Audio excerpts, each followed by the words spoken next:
আসসালামু আলাইকুম। হ্যালো বাংলাদেশ। আজকে কথা বলতে চাই আলেম সমাজ নীরবতা, আলেম সমাজের উপর আওয়ামী লীগের জুলুম নির্যাতন এবং আওয়ামী লীগের অপকর্ম, আওয়ামী লীগের আপনার ষড়যন্ত্র সবচেয়ে বেশি আলেম সমাজের উপর হয়েছে।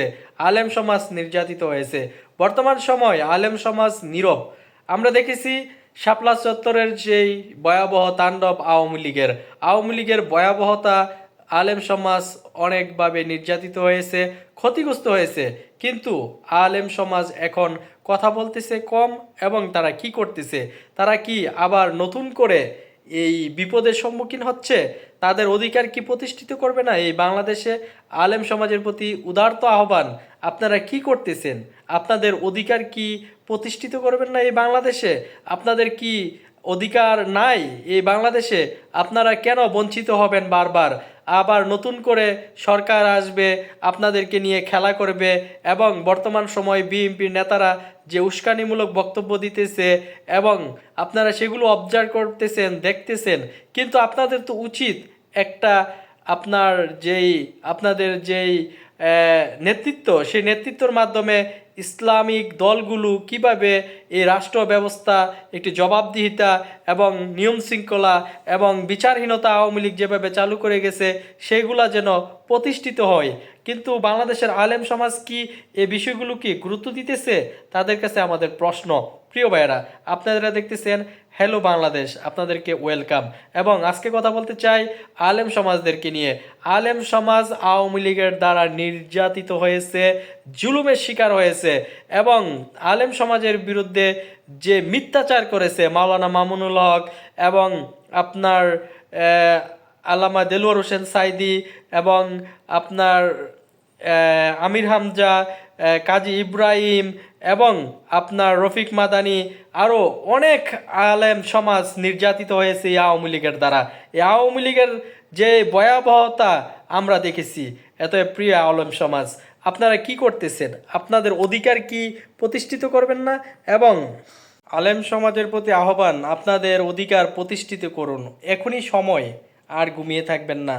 আপনারা যদি জেগে থাকেন এই বাংলাদেশ জেগে থাকবে, এই বাংলাদেশ নিরাপদ থাকবে। অতএব এই আলেম সমাজের প্রতি উদারতা আহ্বান, আপনাদের সময়কে কাজে লাগান। আপনারা এই দেশে রোহিঙ্গা না, আপনাদের অধিকার আছে, আপনাদের সম্মান আছে। আপনাদের অধিকার সম্মান কেড়ে নিয়েছে এই আওয়ামী লীগ। এই আওয়ামী লীগের দ্বারা বাংলাদেশের আলেম সমাজ সবচেয়ে বেশি নির্যাতিত হয়েছে, অপমানিত হয়েছে। অতএব বাংলাদেশের আলেম সমাজকে বলতে চাই, আপনারা আপনাদের মধ্যে দ্বিমত থাকবে, আকিদাগত দ্বন্দ্ব থাকবে, কিন্তু একজন মানুষ হিসেবে আপনাদের অধিকার প্রতিষ্ঠিত করুন। আপনি যেই আকিদার হন না কেন, আপনারা উগ্র, আপনাদের বিরুদ্ধে উগ্রতার প্রশ্ন ওঠা শাহবাগীরা বলে আলেম সমাজ উগ্র। আমরা বলতে চাই আমাদের আলেম সমাজ উগ্র নয়, আমাদের আলেম সমাজ জঙ্গি নয়, আমাদের আলেম সমাজ এই বাংলাদেশে সম্মানিত আলেম সমাজ, আমাদের বাংলাদেশের গর্বিত সম্মানিত আলেম সমাজ। কিন্তু এই আওয়ামী লীগ শাহবাগীরা আমাদের আলেম সমাজকে নিয়ে অনেক মিথ্যাচার করেছে, অনেক ষড়যন্ত্র করেছে এবং বাংলাদেশের আলেমদের অধিকার হরণ করেছে। এত প্রিয় আলেম সমাজ, আপনারা কি করতেছেন? আপনাদের অধিকার প্রতিষ্ঠিত করার ক্ষেত্রে আপনাদেরকে ভূমিকা পালন করতে হবে। আর এই ভূমিকা যদি এখন থেকে কার্যকর না করেন তাহলে কিন্তু আপনারা পিছিয়ে যাবেন। প্রিয় আলেম সমাজ, আপনাদের উপর যে ভয়াবহতা আমরা দেখেছি সত্যি দুঃখজনক। অতএব আমরা চাই আপনাদের অধিকার ফিরে আসুক। আপনাদের যেই সম্মান, সেই সম্মান প্রতিষ্ঠিত করতে হবে। আপনাদেরকে সম্মান করে আমরা দেখেছি আওয়ামী লীগের এমপি মন্ত্রীরা, আওয়ামী লীগের পুলিশ বেনজির আজিজ, তারা যেভাবে আপনাদের উপর দমন চালিয়েছে। অতএব আলেম সমাজের প্রতি আহ্বান, আপনাদের অধিকার আপনাদেরকে প্রতিষ্ঠিত করতে হবে এবং আপনাদেরকে জনগণ ভালোবাসে।